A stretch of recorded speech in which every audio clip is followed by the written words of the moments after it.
ఏదైతే చెప్తుందో ఇక్కడ ముందుగానే పూర్వీకం బొడ్రై మహాలక్ష్మి ఇక్కడ పెట్టుకున్నారు. అది భూమి లోపలికి వెళ్ళి దాన్ని పునఃప్రతిష్ఠించాలి అని చెప్పి ఏదైతే చెప్పిందో దాంతో పాటు ఎక్కడైతే ప్రతిష్ఠిస్తుందో అక్కడ ఒక ఎలక్ట్రిక్ ఇష్యూ ఉండే ఊరికి. ఎందుకంటే దాదాపు మా ఊర్లో సింగాపురంలో కూడా ఇక్కడ ఈ కార్యక్రమం చేసుకున్నాం. చాలా చాలా గొప్ప కార్యక్రమం ఇది. ఎందుకంటే మహాలక్ష్మి మనం ప్రతిష్ఠిస్తున్నామంటే మన ఇంట్లో సుఖ సంతోషాలు అష్టైశ్వర్యాలు రావాలి అని అమ్మవారు మనం జీవిస్తాం. మరి భూలక్ష్మి అంటే ఇక్కడ పంట పొలాలు రైతులందరూ మంచిగా 3 పంటలు బ్రహ్మాండంగా వారు సంతోషంగా ఉండాలని ఆ అమ్మవారు మనం దీవించాలి. మన బొడ్రాయి ఎందుకంటే మన ఊరికి ఎటువంటి చెడు కలగద్దు, హాని కలగద్దని మన బొడ్రాయి ముందు మనం స్థాపించుకుంటాం. సో ఖచ్చితంగా ఏదైతే ఈ కార్యక్రమం చేస్తున్నారో ఒక చిన్న ఉదాహరణ చెప్పాలి. మా ఊర్లో ఇది గత సంవత్సరం పెట్టింది. మా హైవే పైన ఉంటుంది మా ఊరు. ఎప్పుడు యాక్సిడెంట్ జరగదు. సంవత్సరంలో 2-3 అనుకోకుండా చనిపోవడం జరుగుతుంది మా ఊరు. అయ్యగారు కూడా ఎప్పుడు ఎందుకు ఇలా జరుగుతుంది అని అడిగితే, లేదు మీరు ఈ కార్యక్రమం చేసుకోండి, తప్పకుండా మీకు అన్ని మంచి జరుగుతుందని చెప్తే మేమే దగ్గరుండి చేసిన తర్వాత మీ నంబరు ఇప్పుడు ఆల్మోస్ట్ 1 year అవుతుంది. ఒక్కరు కూడా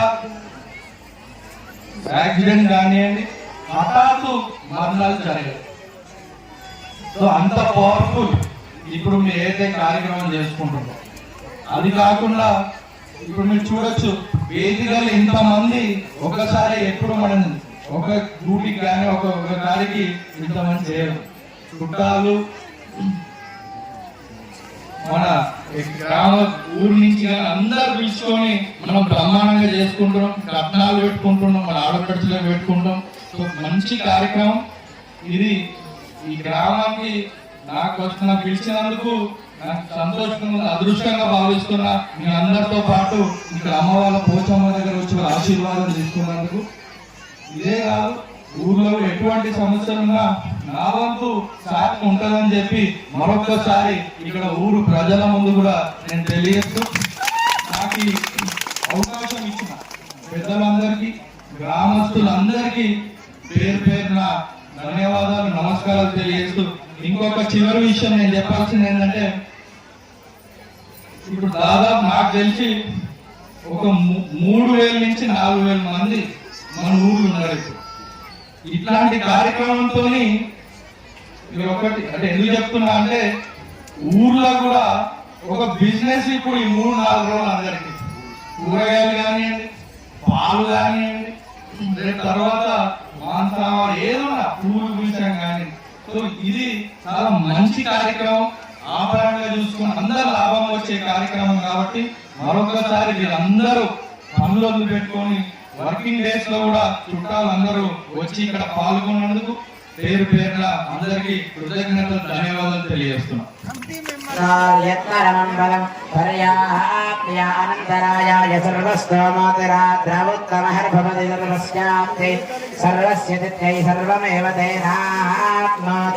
సర్వం జయతి.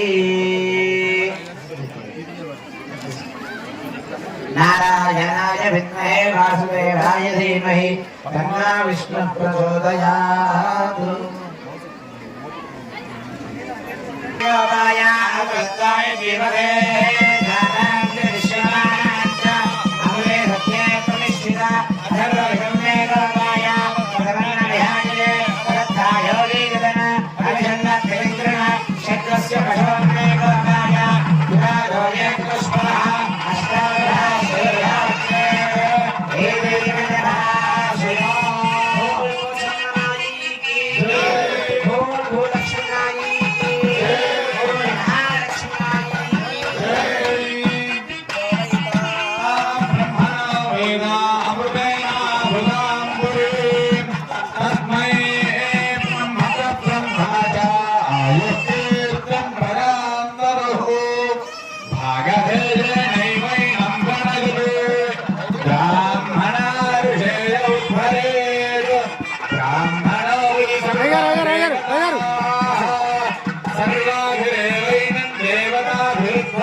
ఆయురారోగ్యేశ్వర్య